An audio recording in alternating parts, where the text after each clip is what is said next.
My self Priya Singh, your social studies mentor, और आज हम लोग पढ़ने वाले हैं क्लास 9 सिविक्स का one of the most important topic, what is democracy and why democracy. Democracy क्या है और डेमोक्रेसी क्यों है। सो डेमोक्रेसी एक ग्रीक वर्ड डेमोक्रेटिक से डिराइव किया गया है, जिसका मतलब होता है demos means people and kratia means rule, that is rule by the people. So democracy के बारे में हम लोग बहुत पहले से पढ़ते आ रहे हैं। सो डेमोक्रेसी की बेसिक डेफिनेशन ये है कि democracy is a form of government in which rulers are elected by its people. Democracy एक ऐसा फॉर्म है गवर्नमेंट का जहां पे जो रूलर्स जो है अपने लोगों के द्वारा इलेक्ट किए जाते हैं। सो ये डेफिनेशन भले ही देखने में बहुत छोटी सी लगती है, लेकिन इस डेमोक्रेसी के डेफिनेशन में बहुत सारे क्वेश्चंस हैं। जैसे कि मैं बताती हूँ, democracy is a form of government. So form of government मतलब कैसा फॉर्म ऑफ गवर्नमेंट?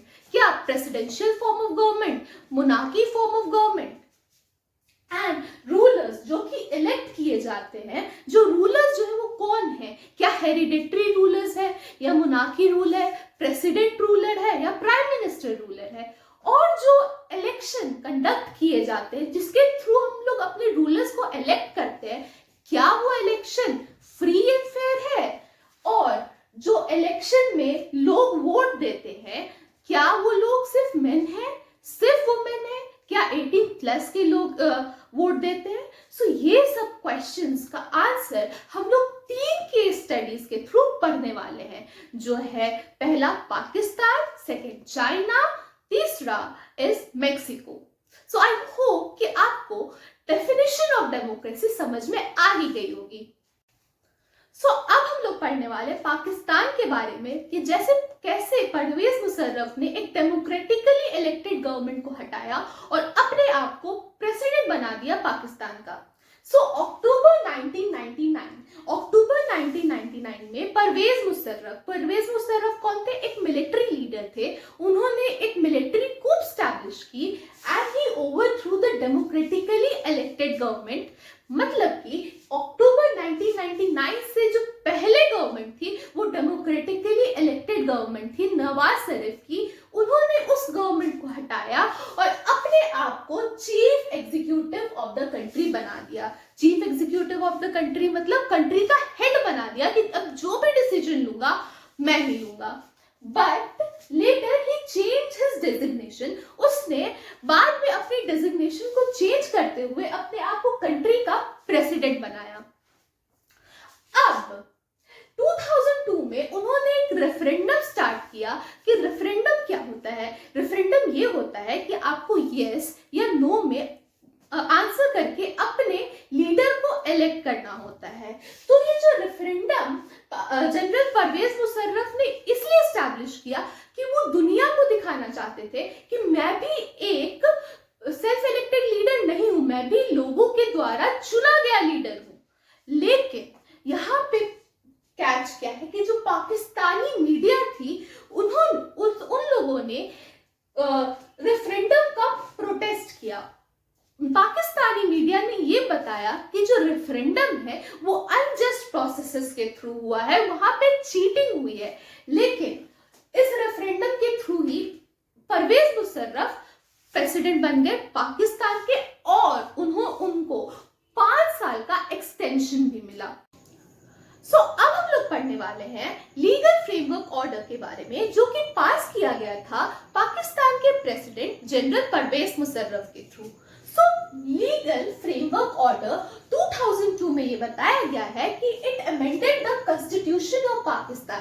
पाकिस्तान का जो कॉन्स्टिट्यूशन है उसमें अमेंडमेंट किया गया। अमेंडमेंट का मतलब संविधान में संशोधन किया गया। इसमें ये कहा गया जो प्रेसिडेंट है can dismiss the national and provincial assemblies. जो प्रेसिडेंट है परवेज मुशर्रफ, जो कि अनजस्ट प्रोसेसेस के थ्रू प्रेसिडेंट बने हैं, वो कभी भी नेशनल और स्टेट असेंबली को डिसमिस कर सकते हैं। थर्ड पॉइंट में ये बताया गया कि the work of civilian cabinet is to be supervised by national security council that was dominated by military officers. ये जो वर्क है कैबिनेट का मतलब मैं बताती हूँ। कैबिनेट ये होता है कि प्राइम मिनिस्टर के अंडर एक कैबिनेट होती है मिनिस्टर्स की, उसे हम लोग कैबिनेट कहते हैं। वो सुपरवाइज किया जाएगा नेशनल सिक्योरिटी काउंसिल के थ्रू। अब जो नेशनल सिक्योरिटी काउंसिल है वो डोमिनेटेड है मिलिट्री ऑफिसर्स के द्वारा। So elections were held regularly in Pakistan. Pakistan में इलेक्शन हमेशा हो रहे थे, लेकिन क्या ये इलेक्शन फेयर थे, जस्ट थे? नहीं, ये इलेक्शन जस्ट नहीं थे। और जो मेन पावर था वो हमेशा परवेज मुशर्रफ के थ्रू ही था और मिलिट्री ऑफिसर्स के थ्रू। सो मैं एक छोटा सा क्वेश्चन हर बच्चे से पूछना चाहूंगी कि आपको पाकिस्तान की थ्योरी पढ़ने के बाद क्या पता चलता है? क्या पाकिस्तान एक डेमोक्रेटिक कंट्री है? तो इसका आंसर है नो, पाकिस्तान एक डेमोक्रेटिक कंट्री नहीं है। क्योंकि मैंने पहले भी बताया है और आप लोगों ने डेफिनेशन ऑफ डेमोक्रेसी में पढ़ा है कि democracy is a form of government in which rulers are elected by its people. जो रूलर्स हैं वो लोगों के द्वारा इलेक्ट किए जाते हैं। लेकिन यहाँ पे जो इलेक्शन हो रहा है वो अनजस्ट प्रोसेस के थ्रू हो रहा है। ये पीपल सेंट्रिक नहीं है। डेमोक्रेसी एक पीपल सेंट्रिक होता है। और यहाँ पे जो प्रेसिडेंट इलेक्ट हुए हैं परवेज मुशर्रफ, वो चीटिंग अनजस्ट प्रोसेसेस के थ्रू इलेक्ट हुए हैं और जो मेन पावर है वो मिलिट्री ऑफिसर्स के द्वारा ही डोमिनेट किया जाता है। सो आई होप कि आपको इतना समझ आ गया होगा। सो अब हम लोग पढ़ने वाले हैं चाइना के बारे में। सो चाइना में elections were held every after 5 years for electing the country parliament। Country के पार्लियामेंट को इलेक्ट करने के लिए चाइना में हर 5 साल पे इलेक्शन होते थे। अब ये पार्लियामेंट क्या है? नेशनल पीपल कांग्रेस, जिसे हम लोग ये भी कहते हैं कांगो रेमनिन दाइबियाओ दाहुई। हाँ, नाम थोड़ा हार्ड है लेकिन मैं इसे फिर से प्रोनाउंस करके बताती हूँ, कांगो रेमनिन दाइबियाओ दाहुई। सो जो नेशनल पीपल कांग्रेस है इसके पास पावर है प्रेसिडेंट को अपॉइंट करने का और इस पार्लियामेंट में 3000 मेंबर्स है जो कि इलेक्टेड है ऑल ओवर चाइना से। बट किसी को भी इलेक्शन करवाने से पहले उसे चाइनीज कम्युनिस्ट पार्टी की अप्रूवल लेनी पड़ती है and only those who are the member of Chinese communist party, जो लोग चाइनीज कम्युनिस्ट पार्टी के मेंबर हैं या फिर 8 अलायंस पार्टी जो कि चाइनीज पार्टी के अलायंस पार्टी के मेंबर है, वही सिर्फ कंटेस्ट इलेक्शन कर सकते हैं।